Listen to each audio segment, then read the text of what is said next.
qu'il est un enfant du pays, c'est en grande partie à Pontarlier que Benjamin a croisé tous ceux qui ont rejoint l'aventure du club. Il faudrait qu'on fasse un onglet sur le site du club où on peut mettre création de logo pour l'entreprise et où tu appellerais ça comment toi en fait? L'identité visuelle. Parce que du coup, il n'y a pas que le logo, il y a toute la charte qu'il y a autour, quoi. Des jeunes créatifs qui avaient envie de mettre leurs compétences en commun. Toutes les personnes qui veulent vraiment créer un projet, créer une entreprise, avoir une identité visuelle, on peut vraiment fournir tous les outils pour. Et au-delà de ça, on peut aussi vraiment créer de nouveaux projets avec Benjamin. Il a lancé le club à ce moment-là et c'est là qu'on a vu la bonne opportunité de mettre un pied en Suisse. On est tous complémentaires, donc au final on arrive à travailler tous ensemble, toujours avec un côté créatif. C'est ce qui est important, on amène tous notre petite patte dans des projets et on arrive à sortir quelque chose de bien, quoi.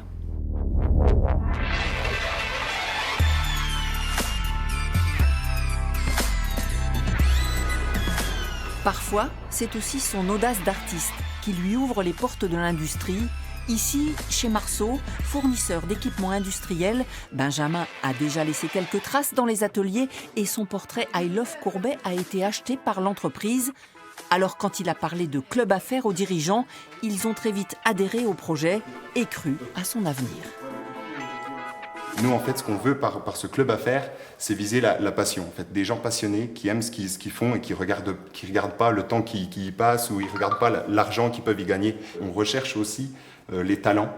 Et en fait, l'espace qu'on veut créer, c'est pour coacher les talents. Je me rends compte que si j'ai pas le côté, on va dire, excitant, le jeu, le côté un peu passionné, j'arrive pas, je vais très lentement, j'arrive pas à faire les choses, alors que s'il y a du monde, s'il y a tous ces éléments qui sont réunis, c'est vrai que ça va. Mais je pense que c'est pareil pour tout le monde en fait, pour chaque être humain.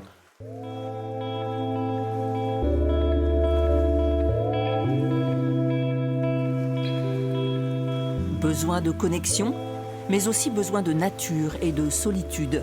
Les décors du Haut-Doubs, les grands espaces, sont presque aussi essentiels à l'artiste que les murs bétonnés qu'il tague. Si j'ai pas cette soupape, même d'un point de vue psychologique, quand on est en réflexion, quand on marche par exemple, on a quelque chose de répétitif, donc on rentre dans des états modifiés de conscience, un petit peu comme en hypnose. Et là, le fait d'avoir des vues beaucoup plus larges, quand on pense à des choses, le cerveau voit les choses différemment en fait. Un équilibre entre ville et nature, sport et création, art et entrepreneuriat. Sous des allures d'hyperactif, l'homme est cohérent, il a appris de sa révolte et transformé sa colère en message d'amour. Je me suis rendu compte que le graffiti, c'était pas que le vandalisme qu'on voyait autour de nous, ça avait rien à voir. Et je me suis rapproché de la pédagogie, je me suis rendu compte j'avais quelque chose à enseigner, quoi. Il fallait que je prenne un rôle du coup à ce moment-là. Je me suis rendu compte que j'étais dans un ego trip total avant, que c'était une crise identitaire de petit Européen, et puis que je pouvais vraiment apporter quelque chose, quoi. Que l'éducation avait un rôle aussi. Pour moi, faire que du graphe, ça serait pas envisageable. Je pourrais pas juste faire mon art et pas vivre à côté autre chose. C'est un tout.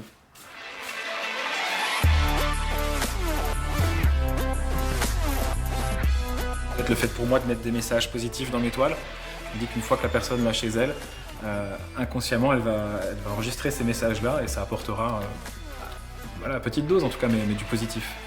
Et du coup, étant graffeur où on véhicule des messages partout dans les rues, je trouvais ça indissociable, quoi. Il fallait faire du message positif, du message, avoir une responsabilité finalement dans la rue, quoi.